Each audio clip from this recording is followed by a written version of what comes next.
సాధకులకి శిష్యులకి సూచన ఒక్కటి గుర్తుపెట్టుకోండి, లైఫ్లో మీ దగ్గరికి లేదా మీ మిత్రుడు కష్టం అంటూ ఎవరన్నా వచ్చినా కనిపించినా సాధారణంగా ప్రజలు ఏం చేస్తారంటే వాళ్ళ తప్పులు పట్టుకుంటారు.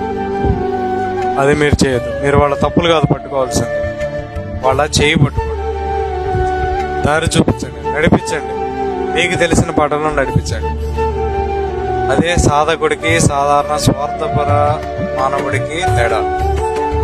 సాధారణ మనిషి ఏం చేస్తాడు, ఫీలింగ్స్ అయినా మైండ్లో పెట్టుకొని వాడి తప్పులు ఎత్తి చూపిస్తాడు, వాడి తప్పులన్నీ పట్టుకుంటాడు. మీరు సాధకులు నాన్న, క్షమాగుణం ఉండాలి. ఓకే, వాడి తప్పులు పట్టుకోవద్దు, అది చేపట్టుకోండి, నడిపించండి.